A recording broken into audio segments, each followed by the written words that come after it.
Oso aproposa iruditu zait gure adinerako, ikasi behar dugu ez dugula alkohola ez da drogak kontsumitu beharra autoa hartu baino lehen. Iruditu zait daudela gauzak pizka bat fuerteak. Gertatu daitekeena oso larria izan daiteke. Dakizu gauza horiek gertatzen direla, baina gero ja ikustea bideotan eta horrela gauza desberdina da.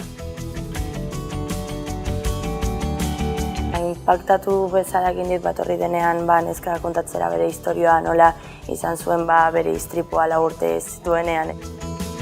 Baina gero ja daude gauza direla txikiagoak bezalak zure eguneroko bizitzan egiten dituzunean eta ez dituzu izaten enkuenta bezala nola lagunekin ateratzea bezala edo normaltasunez egiten dituzun gauzak nola azkenean asko mugatzen zaituzte.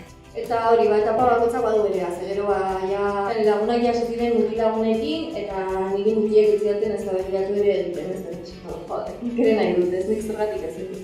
Aprovechar a coger buenos hábitos desde un principio, pues el poneros el cinto y apagar el móvil antes de arrancar el coche, olvidaros de beber, de las drogas, la velocidad y sobre todo que lo que penaliza no va a ser la multa que os metan o que os quiten puntos. Aquí lo que estamos hablando son de vidas y de lesiones graves, que es lo que nos producen estos accidentes.